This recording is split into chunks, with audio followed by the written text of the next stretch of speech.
wabarakatuh. Alhamdulillahirabbil alamin. Wassalatu wassalamu ala asrofil anbiya'i wal mursalin sayyidina Muhammadin wa ala alihi washabihi ajmain, amma ba'du. Pertama-tama marilah kita sama-sama memanjatkan puji dan syukur kehadirat Allah Subhanahu wa taala. Salat dan salam kita sampaikan kepada baginda alam Nabi Muhammad sallallahu alaihi wasallam. Baik, yang terhormat Bapak Ahmad Sulaiman MPD selaku dosen pengampu mata kuliah Ilmu Alamiah Dasar. Yang saya hormati rekan-rekan, teman-teman mahasiswa kelas 2D yang insyaallah dirahmati Allah Subhanahu wa taala.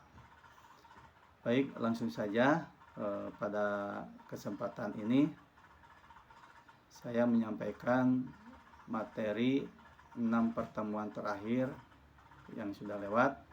Ini adalah dalam rangka memenuhi tugas UTS mata kuliah Ilmu Alamiah Dasar. Ya, teman-teman dan Bapak dosen yang kami hormati, langsung saja ke materi pertama, yaitu konsep Ilmu Alamiah Dasar. Baik, di sini saya akan membagi beberapa poin tentang konsep ilmu alamiah dasar. Yang pertama, apa itu yang dimaksud dengan ilmu alamiah dasar? Yang kedua, objek kajian ilmu alamiah dasar. Yang ketiga, tujuan ilmu alamiah dasar. Dan keempat, apa manfaat mempelajari dari ilmu alamiah dasar.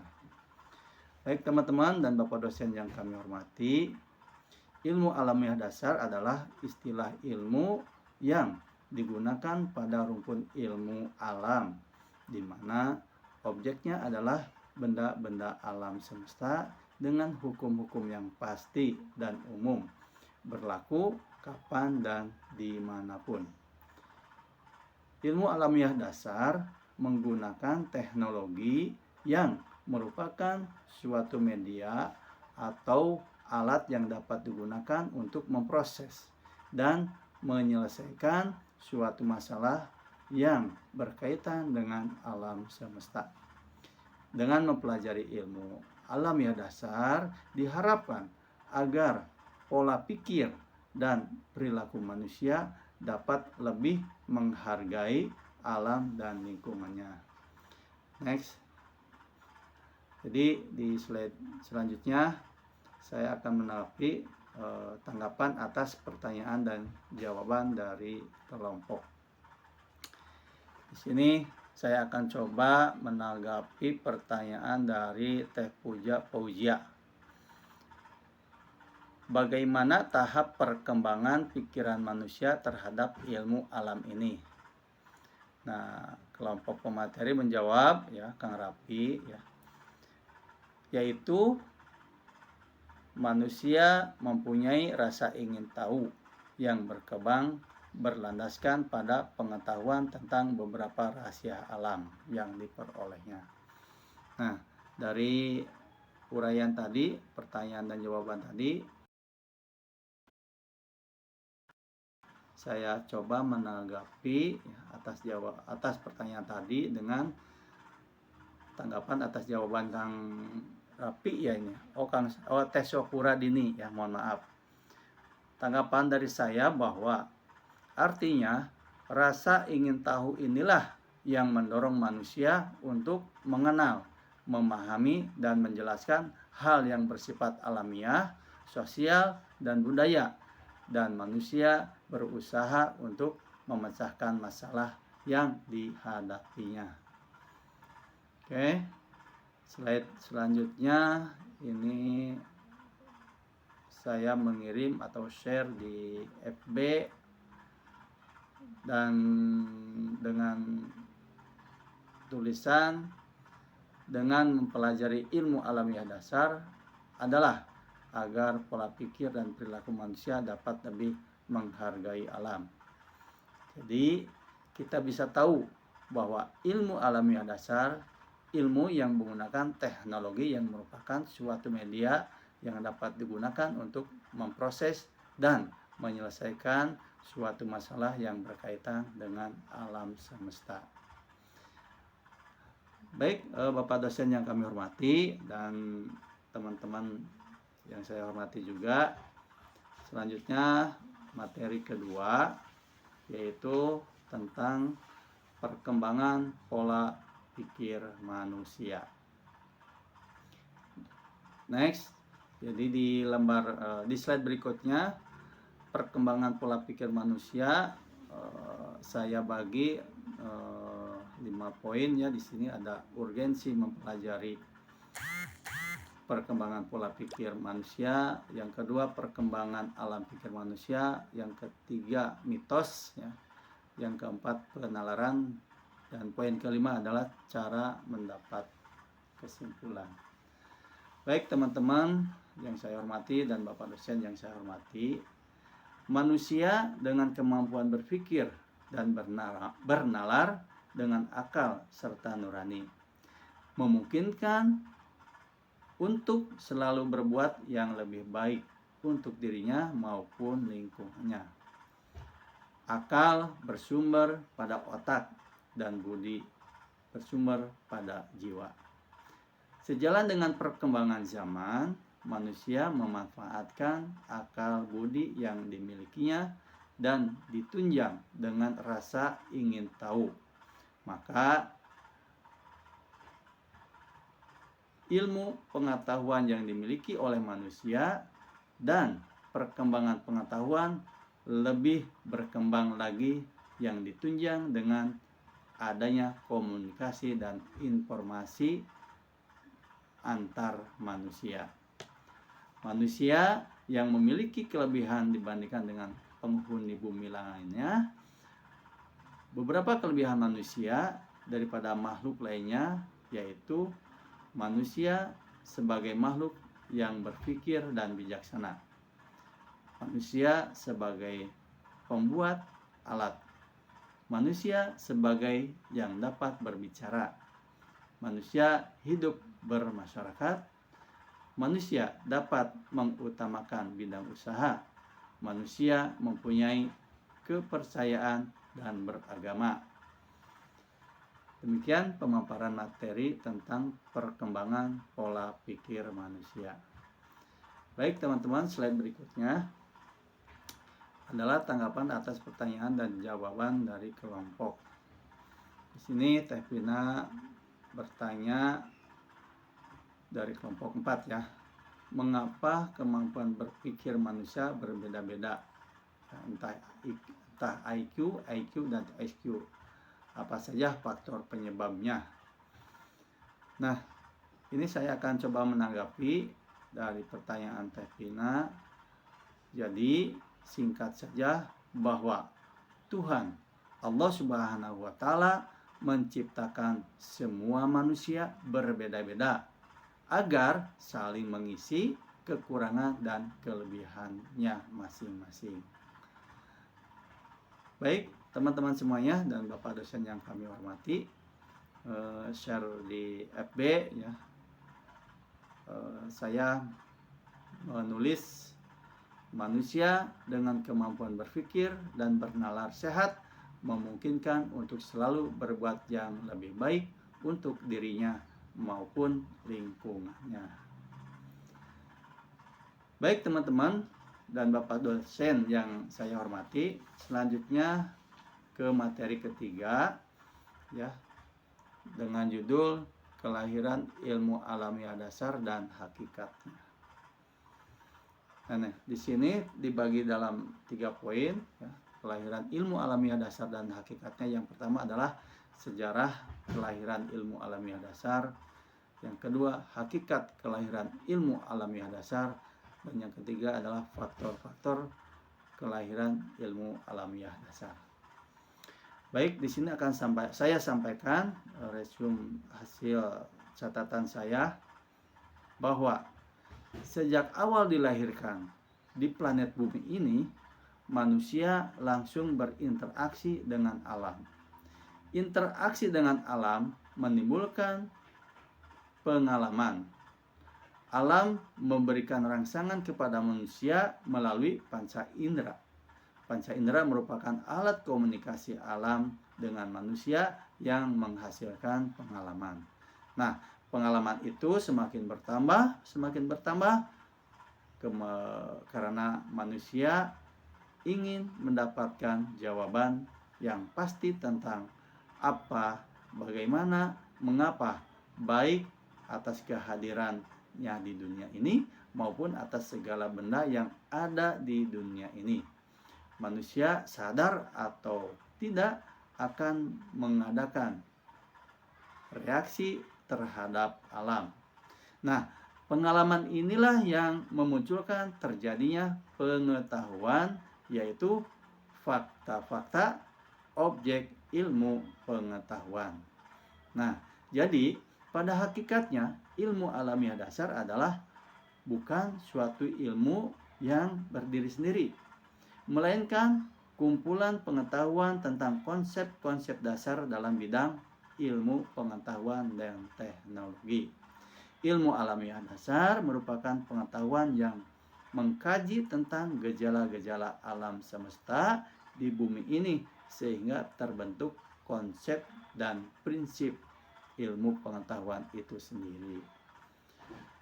Baik, itu paparan tentang kelahiran ilmu alamiah dan hakikatnya.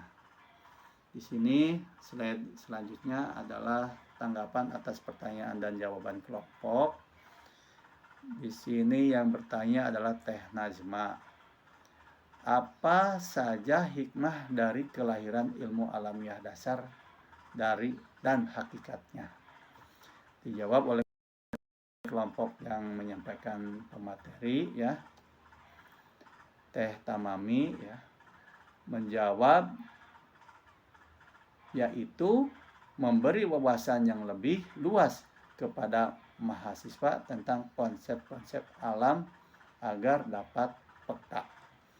Nah, dari tanya jawab tadi saya menanggapi, ya, izin menambahkan, jadi hikmah mempelajari ilmu alamiah dasar memberikan wawasan tentang konsep-konsep alam agar dapat peka dan tanggap terhadap masalah-masalah alam yang ada di sekitar dan bertanggung jawab terhadap berbagai masalah alam. Itu mungkin tanggapan dari pertanyaan dan jawaban dari kelompok yang sedang menyampaikan materi. Nah, di sini saya juga share, ya, di FB, dan di sini juga saya mengajak, ya. Jadi sejak awal dilahirkan di planet bumi, manusia langsung berinteraksi dengan alam. Interaksi dengan alam menimbulkan pengalaman. Alam memberikan rangsangan kepada manusia melalui panca indera.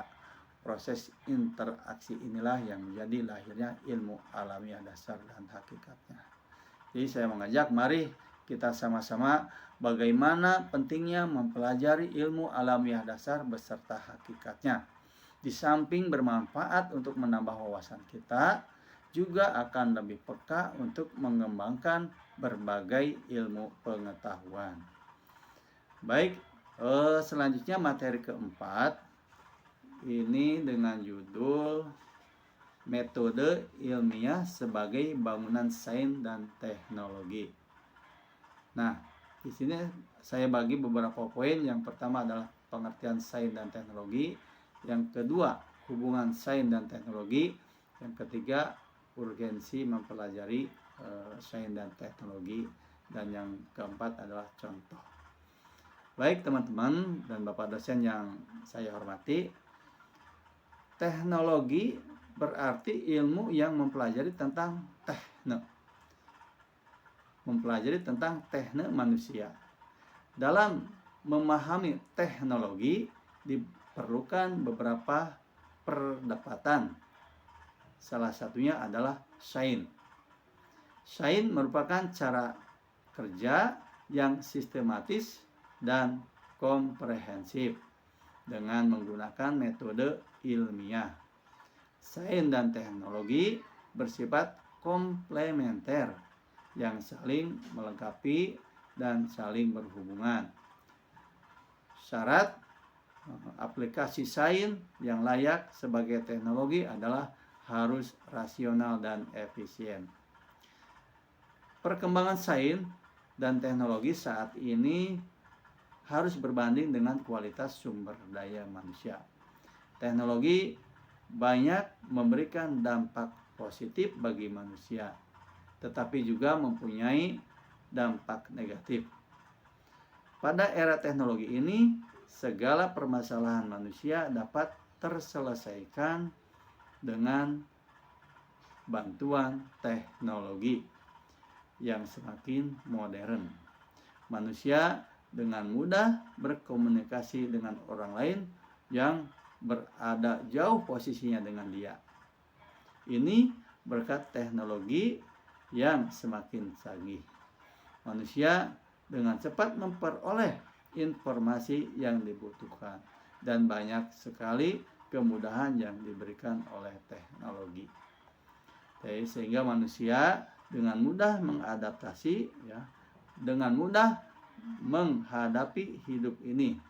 Teknologi memberikan atau membuktikan bahwa teknologi mempunyai peranan penting dalam kehidupan manusia dan lingkungannya. Baik, itu paparan tentang metode ilmiah sebagai bangunan sains dan teknologi. Selanjutnya tanggapan atas pertanyaan dan jawaban kelompok. Di sini Teh Sopura bertanya, apa dampak positif dan negatif teknologi terhadap sains? Dari pemateri Teh Hilma, salah satu dampak positif dari teknologi terhadap sains atau pengetahuan adalah kita bisa mengetahui semua ilmu pengetahuan dalam berbagai bidang atau aspek hanya dalam waktu yang sebentar. Nah, saya coba tanggapi pertanyaan dari Teh Sopura dan jawaban dari Teh Hilma. Jadi izin menambahkan bahwa dampak positif adalah dapat memecahkan masalah yang dianggap mistis dan membantu berkembangnya teknologi. Dampak negatifnya adalah kesenjangan sosial semakin tinggi dan terjadinya pemanasan global. Nah, di sini di slide berikutnya saya share di FB dengan tulisan sains dan teknologi bersifat komplementer yang saling melengkapi dan saling berhubungan. Jadi perlu diketahui bahwa sains merupakan cara kerja yang sistematis dan komprehensif dengan menggunakan metode ilmiah. Selanjutnya materi kelima dengan judul perkembangan ilmu pengetahuan dan teknologi. Di sini dibagi beberapa poin, ada 4 poin. Yang pertama adalah perkembangan ilmu pengetahuan dan teknologi. Yang kedua, hubungan ilmu pengetahuan dan teknologi. Yang keempat adalah poin keempat adalah manfaat ilmu pengetahuan dan teknologi. Yang kelima, dampak ilmu pengetahuan dan teknologi. Baik teman-teman dan Bapak dosen yang kami hormati, saya akan bahas materi perkembangan ilmu pengetahuan dan teknologi hasil resume dari tulisan saya. Perkembangan teknologi sejak awal peradaban sudah ada, tetapi teknologi baru digunakan di zaman yang modern ini. Perkembangan teknologi sangat dibutuhkan dan juga dapat memberikan manfaat bagi setiap pengguna yang membutuhkannya. Perkembangan teknologi saat ini sangat pesat sekali dan juga dapat mempermudah pekerjaan manusia.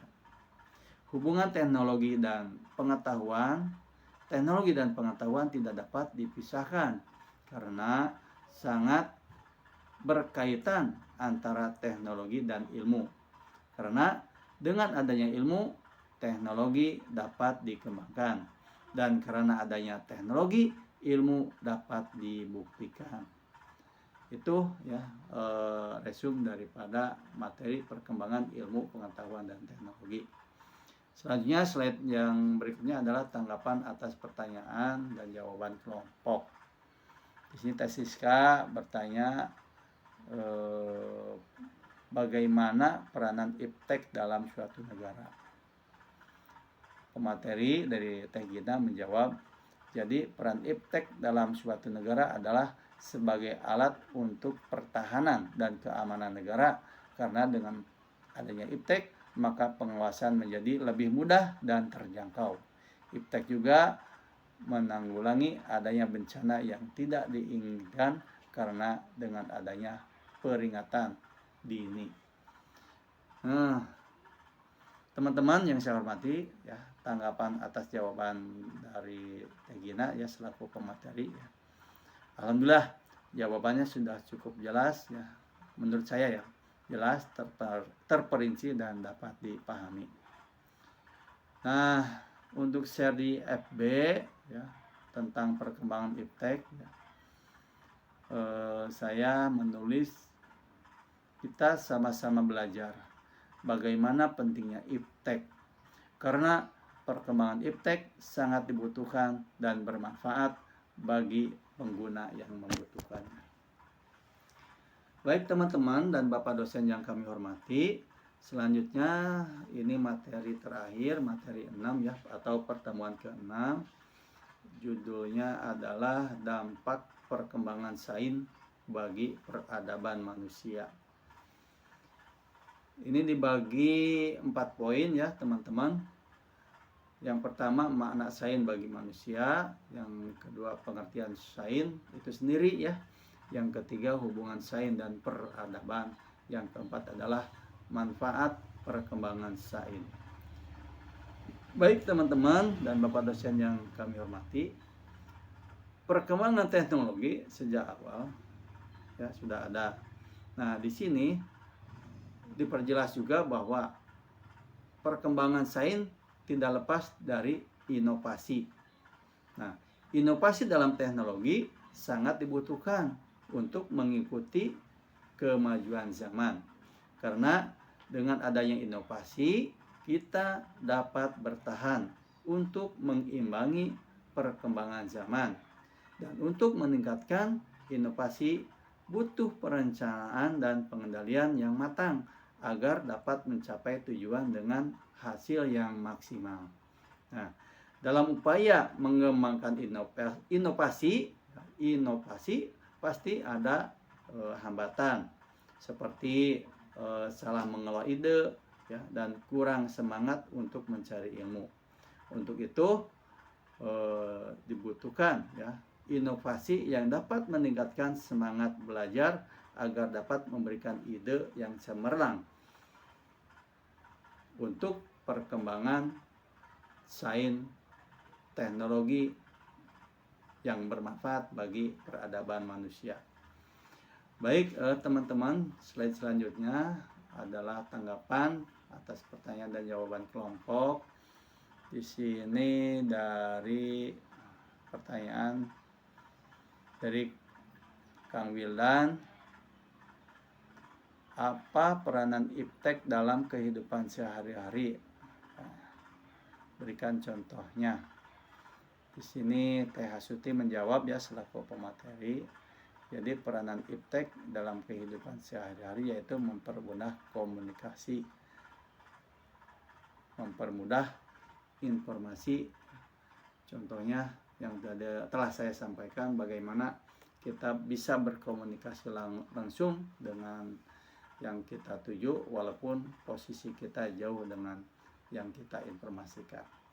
Ini tanggapan dari saya ya atas jawaban Teh Hasuti ya. Jawaban saya rasa sudah cukup jelas dan insya Allah dapat dipahami. Ya teman-teman sekalian, di sini saya juga share ya di FB dengan tulisan untuk mengajak teman-teman mahasiswa juga ya. Dengan hadirnya teknologi sekarang ini akan semakin memudahkan pekerjaan kita. Oleh karenanya, marilah kita lebih bijak menggunakan kebutuhan kita dalam memanfaatkan kemudahan teknologi agar dampak buruk bisa kita hindarkan. Baik teman-teman dan Bapak dosen yang kami hormati, demikian paparan materi pertemuan ke-1 sampai pertemuan 6. Semoga bermanfaat. Mohon maaf atas kekurangannya. Wabillahi taufiq wal hidayah. Wassalamualaikum warahmatullahi wabarakatuh.